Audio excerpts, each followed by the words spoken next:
the East African nation registered 92 large investment projects worth roughly $3.5 billion between March and June this year. Now, that's a 36.7% rise in the number of investment projects coming in compared to the corresponding period last year, when a total of 68 projects worth just $321 million were registered. The value of investments has also soared significantly. It's gone up by over 700% in the last 3 months compared to the same period in 2020. President Samia Suluhu has been on a mission ever since she became the country's 6th head of state to restore investor confidence and attract private sector investment ever since she got into office.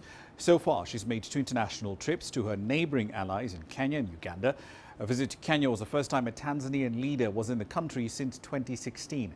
President Hassan this weekend marks 100 days in office following the sudden death of her predecessor, John Pombe Magufuli. All right then, so let's examine her legacy thus far. Constantine Manda is the director of the Impact Evaluation Lab at Tanzania's Economic and Social Research Foundation. Joins us from Dar es Salaam, Tanzania. Thank you for your time this evening. So if you're grading President Hassan's performance on economic policy over the last 100 days, what grade would you give her and why? Hello, can you hear me? Yes, we can hear you. Yes, I think it's a little bit hard to tell, given that it's only been 100 days. And just to paraphrase former President US Barack Obama, the government in Tanzania is very similar to kind of a big ocean liner. So it's not going to be easy to pivot. I think the biggest changes that President Samia has incorporated in her 100 years in office have been around how to handle the pandemic, the COVID-19 pandemic.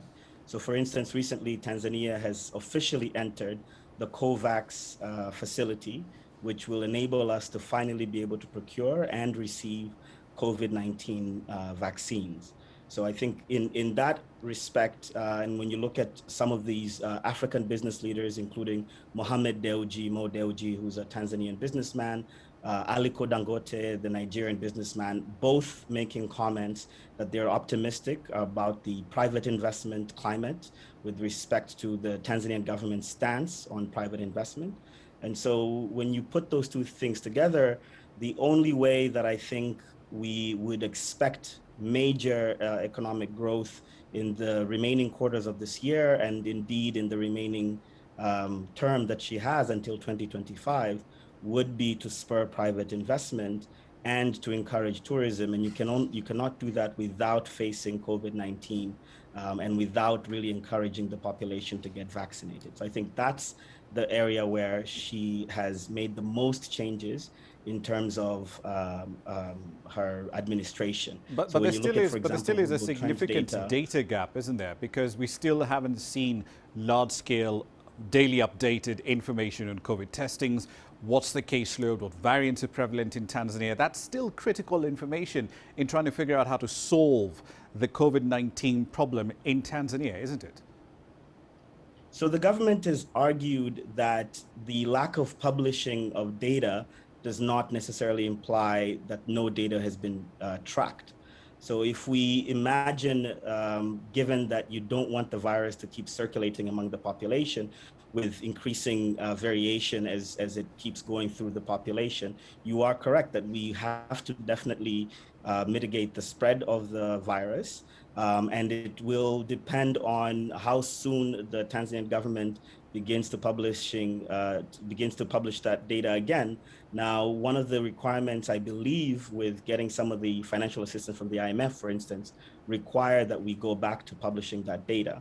Now, whether that's going to be this week or a few months from now, we don't know. But we certainly imagine President Samia leading that process, because she's in some ways made the biggest changes in her running of the government in COVID-19 area. So when you look at, for example, I took a look at Google Trends data recently, and if you type the word mask in Kiswahili, barakoa, you have a huge uptick this week, as high as it was in April of last year. So you're already starting to sense that the new presidency has awakened the Tanzanian public in ways that they were as vigilant as they were in last April. Indeed. So on the financial side, last June, Tanzania asked for, I believe it was 14.3 million dollars in debt relief from the IMF. They got that. There's an option of extending that to another 25 or so million dollars in the next year or so, up to the middle of 2022.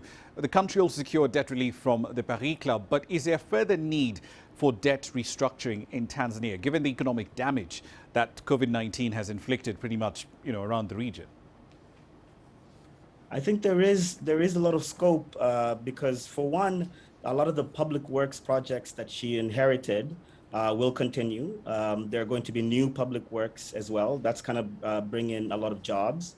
In terms of liquidity, once Tanzania, given that her presidency has signaled a change in posture with respect to the pandemic, you're going to start to see increasing numbers of tourism this summer as we head into the kind of high season of the tourism market here in Tanzania.